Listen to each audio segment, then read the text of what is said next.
Hello and welcome back to another video about Kingdoms of Arda. Around 2 months ago I asked you guys if you have any questions about the mod, and then I would do my very best to try and answer every question. And boy oh boy, you had a lot of questions. So let's jump right into it. What are your plans about sieges? Currently, once you broke the gate and reached the walls, the siege towers, there is only the massive brawl left and siege is done. So will you take advantage of fortress with multiple layers of walls, as Helm's Deep for example? After the deeping wall and the outer wall of Hornburg fell, units as archers could retreat to an inner level of fortress. I get the question. Yes, that is exactly what we are working on actually. Not sure I can say much more about it, but that is exactly what we're working on, different layers as we call them. And when a certain layer has been taken by the enemy, the defenders fall back to a certain key point, often some sort of a choke point. Next question. When we conquer places, will they be changed to how our faction would have it? Yes and no. Let's say that Rohirrim faction recaptures a Gondorian settlement or something. That doesn't mean that it will turn into a Rohirrim version of that particular scene, but there will be good and evil versions for all scenes. We have planned all along that, say that the orcs capture Minas Tirith. It will be broken, and perhaps bits of the iron will be put on the settlement and so forth. I think one of the examples we have talked about a lot is Minas Morgul. If it is recaptured and changed its name to Minas Ithil, it would have to be rebuilt. And while doing that, you will also open up for new units and stuff like that, of course. So to answer your question, yes and no. It won't change to your specific faction, but if you are an evil faction, it will turn into something of an evil version of that location. Will the Angmar faction be based on orcs, or would they be based on evil men as we see in Divide and Conquer? Will the orcs of Gundabad faction be normal orcs, or will they be depicted more in the direction of Divide and Conquer with snow orcs? I would say that in general we don't follow a lot of stuff from Divide and Conquer. While it is a pretty good mod, it is also lore inaccurate in many ways. Something I've mentioned a couple of times, both with the Dorwinian and especially Umbar. So we have talked about snow orcs, also called ice orcs, in other non-canon sort of work. I can't really say how the orcs for Gundabad will look. I know that the team aren't too happy with how they are depicted in the Hobbit films. We might use some ideas from that, but make it different. Not really sure what else to say to that part of it, but for Angmar, yes, the faction will be focused on orcs.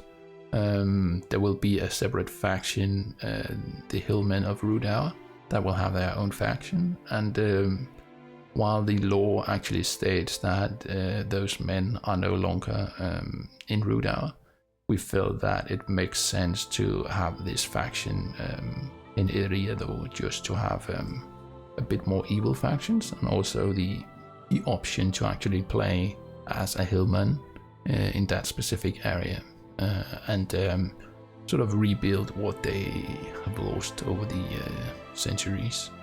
What are your plans on populating places we have not yet visited in books, like Old Arna for example? Will you add more villages all over Middle-earth?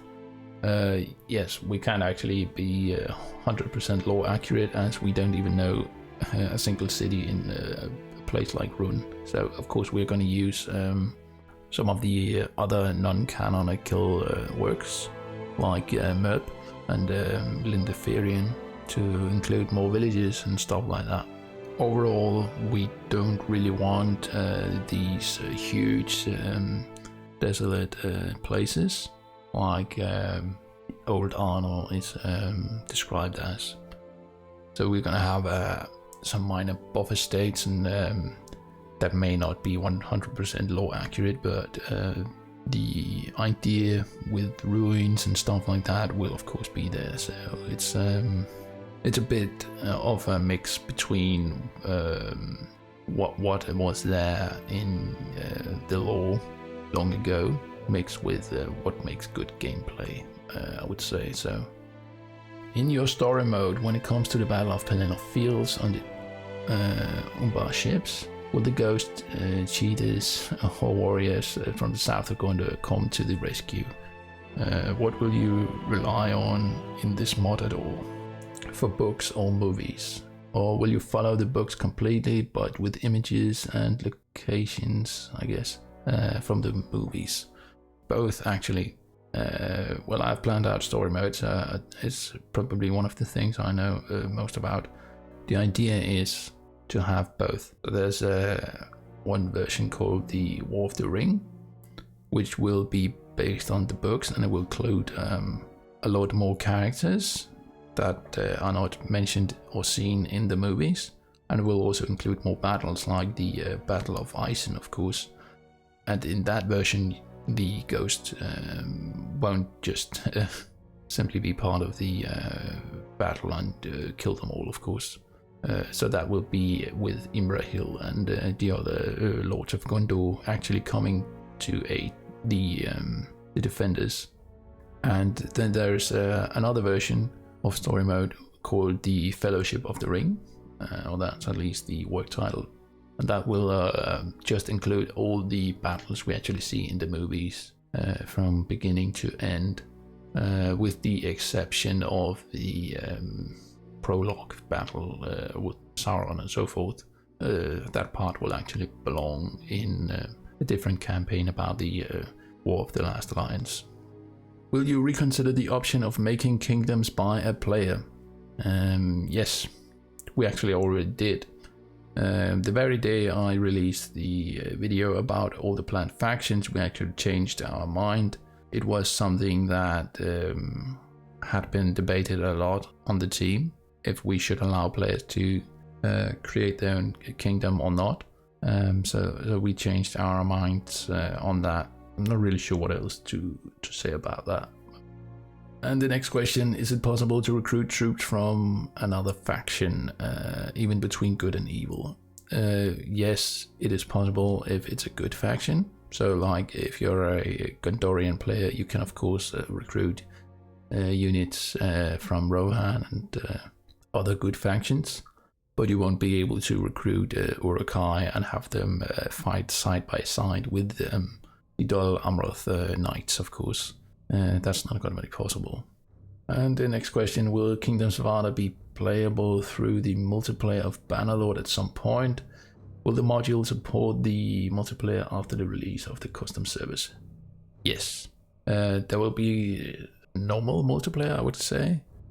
We have a few plans to add some stuff for captain mode, basically allowing you to play as a hero if you have unlocked them, of course. And you can also unlock certain troops like the Fountain Guards to fight for you if you play as Aragorn or someone else, of course. I think that's our wildest plans when it comes to multiplayer. We will of course also work on story mode, but it will only be much later, perhaps even after the first public release. That will have co-op. That's at least what we hope it will. Will Isengard have Fire of Ortang, gunpowder bombs used by Uruk-hai to blow up Helm's Deep Wall? It is something we have talked about. While it would be possible to do for a scene like Helm's Deep, I actually advised the team to not do it. Of course we can still have it in cinematics, but the problem is that if we start to use it for one scene, it only makes sense that you could use it for other scenes than Helm's Deep, and that is just going to be a ton of work that would only benefit Isengard players. I guess you could also use it for other factions, but it's not something we really want. So no, it's not gonna be in the mod. The next question. Is there something on your plans that nowadays cannot be achieved with the current tools or with the hard-coded parts of the game? Keep up the excellent works, guys. Yeah, there are several things, of course. It has been quite a challenge for a long time to actually include any new races. The only thing you could do was either change the baby or the women into something. And that's what we have done to test some of the new races. It is planned from Teyworld's side to actually be possible to do that. From what I understand, it should be possible in one of the upcoming releases. So that's going to be really good. It is something we have talked with them about. Also, another thing we actually made them implement is to change the color of blood. That wasn't really possible, so we asked them if they would implement such a feature, and they did. So now we can have black blood for orcs. After the first release, how long will it take to add in dwarves? I want to take back Moria with axe and spear. Sadly, it will take quite some time, probably at least 2 years, perhaps even more. Adding the dwarves is not a big issue, I would say, but the problem is that you can't just add the dwarves and then you have them. You need actually also to make armours that fit them, as they have a different size and skeleton and so forth. They can't simply use normal armour, and likewise you can't use dwarf armour for any other races. So that's one of the challenges. And at the same time, we of course need to design skill trees and units and so forth, and that just takes a lot of time. So sadly, it will take some time. Perhaps we will figure out something so people can actually play as a dwarf before the second public release, at least in multiplayer or something. We'll see. What's the next Kingdoms of Arda video will be about? Likely the trailer. Pretty sure that will be the next thing. And after the trailers, I will start working on a Isengard and Dunland faction review. I will say that we have reached a point where we can actually show just a bit of that. I've been holding back making them because I want a bit more to be done. And there is certain stuff that isn't actually made yet. I hope it will be made in the near future so they actually can be part of the video. Next question. Oh, this is a really good one actually.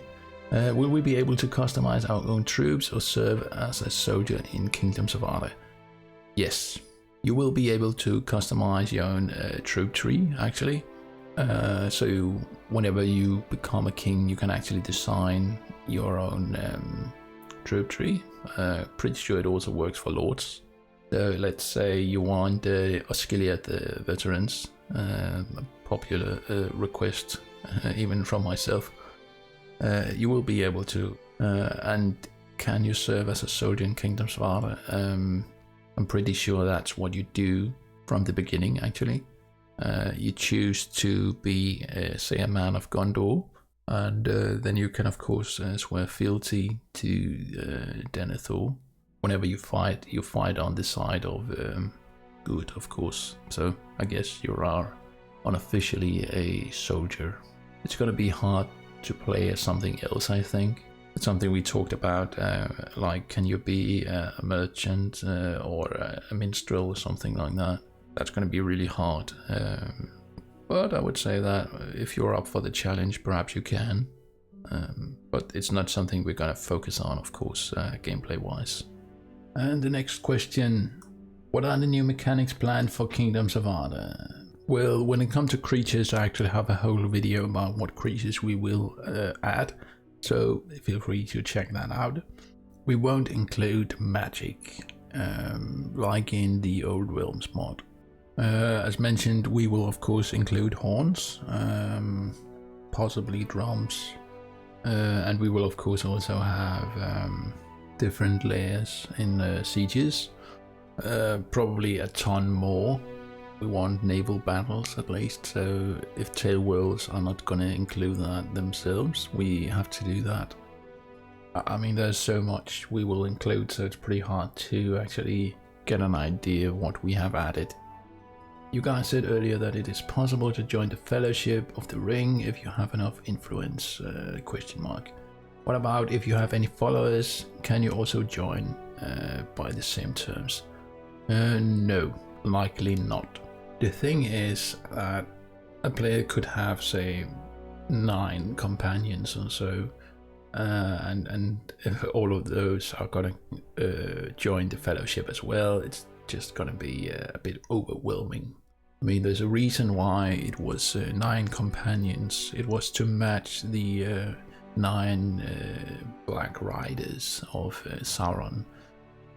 So we are already making an exception with the player being allowed to join. So no, that's not going to be possible. And likewise, if you have any troops with you, you can't take them with you either. What happens when we destroy Sauron and Isengard? Maybe a little cinematic? Yes, most likely. Destroying Sauron would also mean destroying Mordor. That faction is going to be destroyed. And the next question is just Grond, question mark. Yes, Grond will be in the mod. It's not our plan to actually allow players to use Grond per se. It will just be part of the army that the Witch King will use whenever he besieges Minas Tirith. That's at least how I understood it. So yes, it will be there, but only for Minas Tirith. Will there be Afro-American dwarf-women? No.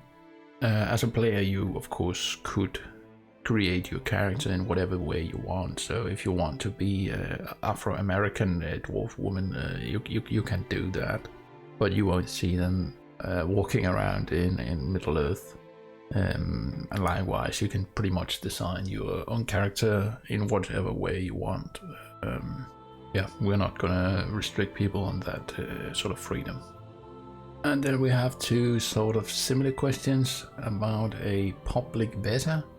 No, there won't be a public alpha or beta in any way, and it won't include Lord of the Rings armor and stuff like that, as many have requested. Whenever we actually release stuff, we actually want to do it in a proper way.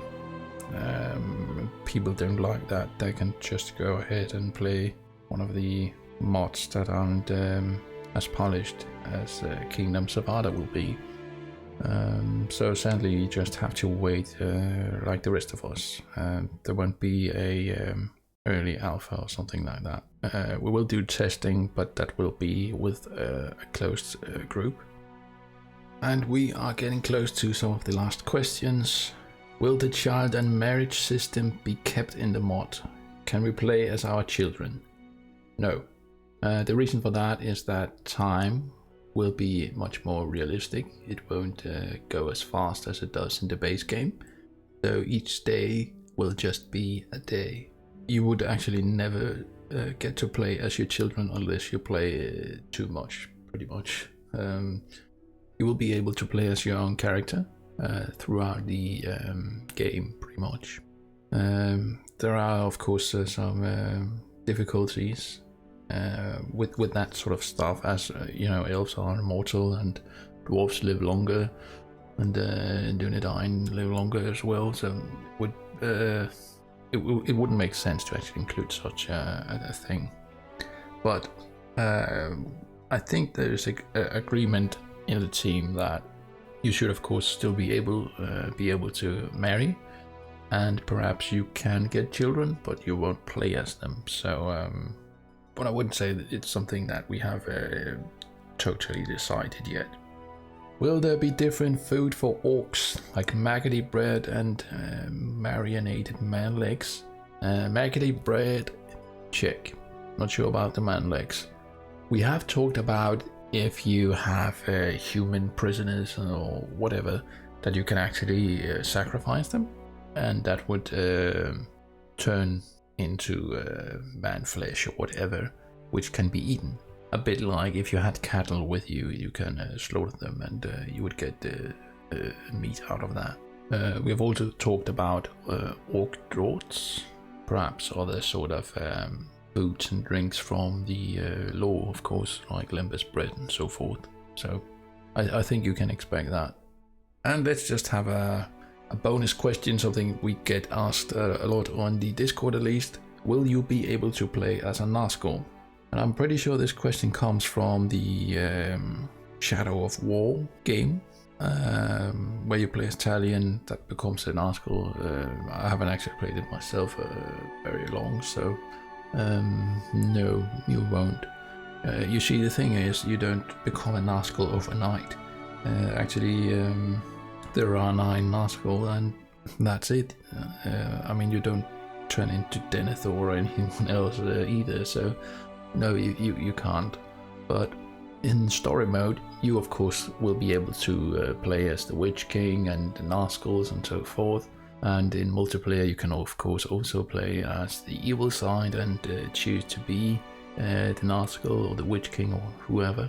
I think a cool idea for Captain mode would be to play as the Witch King and then have the 8 other Nazgûl as your troops. So perhaps that could be implemented in some way. As always, thanks for watching. Don't forget to subscribe and leave a like. And you can also follow me on Twitter, Instagram, and I also have a subreddit now. I hope to see you in the next video very soon, and hopefully we will see the trailer release very, very soon. Thank you and farewell.